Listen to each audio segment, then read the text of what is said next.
Hello বন্ধুরা, good evening. সকলে কেমন আছো? তো পায়েল সাহা পেজটাতে তোমাদেরকে ওয়েলকাম। তো আজকে দেখো ভাত হয়ে গেল, আর এইদিকে মোচার তরকারি, পটল আলু মাছ দিয়ে ঝোল, এগুলো সব হয়ে গেছে। আর বেশি কিছু করিনি।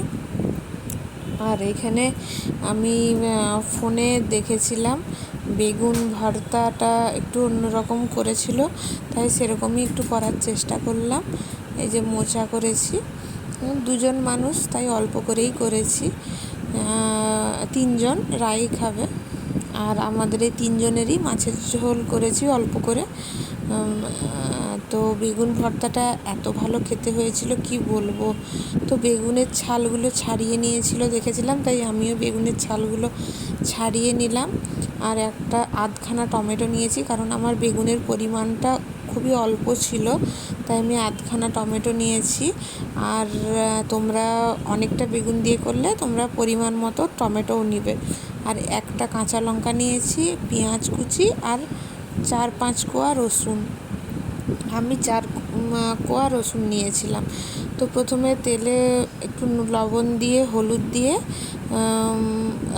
বেগুনগুলো প্রথমে ভেজে নিলাম। ভেজে নিয়ে ভালো করে নাড়িয়ে ভেজে নিলাম।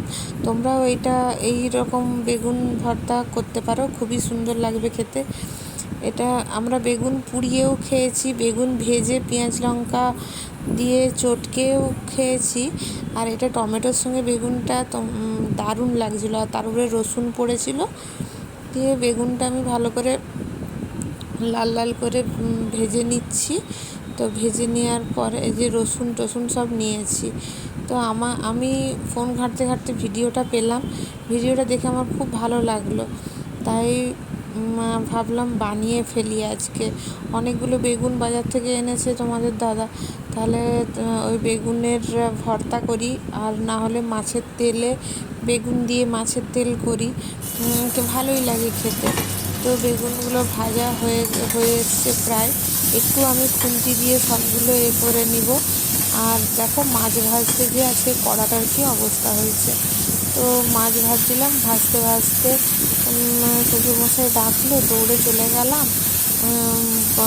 ঘরে ছিল, আমি কিছু দরকার না, একটু ডাকছে তাই দৌড়ে চলে গেলাম। এসে গ্যাসটা কমানোই ছিল, স্টিলের কড়া তো, দিয়ে পুড়ে গেছে। দেখো বেগুনগুলো খুব ভালো করে আমি ভেজে নিয়েছি, দিয়ে আমি একটু খুন্তি দিয়েই ওখানে একটু করে নিয়েছি, ঘেটে নিয়েছি, যেহেতু ভর্তা হবে। তো এখানে দেখো আমি টমেটো, কাঁচা লঙ্কা, আর পেঁয়াজ কুচি, আর রসুন সব একসঙ্গে তেলের মধ্যে দিয়ে ভালো করে ভেজে নিলাম। তো বেগুনে অনেকটা তেল টানে জানো, তার জন্য হচ্ছে যে আর অতটা তেল বেশি দিলাম না, ওই তেলেই আমি ভাজলাম কড়াতে, যেটু অল্প তেল দিয়ে, কারণ নাহলে প্রচুর তেল হয়ে যাবে। আর এত তেল খাওয়া ভালো না, আমি একটু তেল একটু অল্প স্বল্প দিয়েই করি রান্না, কারণ বেশি তেল খাওয়া শরীরের পক্ষে সত্যি ক্ষতিকারক। তো দেখো এটা প্রায় ভাজা হয়ে এসছে, তোমরা টমেটোর ছালগুলো তুলে নিতে পারো। আমি আজকে তুলিনি, আমার তোলা হয়নি। যাই হোক, আমি খাওয়ার সময় তখন ফেলে দিয়েছিলাম চোপা দুটো। তো টমেটো আর এটা ভাজা হয়েছে, এবার আমি এটা তুলে নিচ্ছি বেগুনের উপরে দিয়ে ভালো করে চামচ, ওই কাঁটা চামচের মাধ্যমে, যেহেতু গরম আছে একটু ঠেসে নিব, দিয়ে ভালো করে হাত দিয়ে একটু অল্প করে মেখে নিব পরে ঠান্ডা হলে। এখন আপাতত ওই চামচটা দিয়ে একটু ঘেটে নিলাম।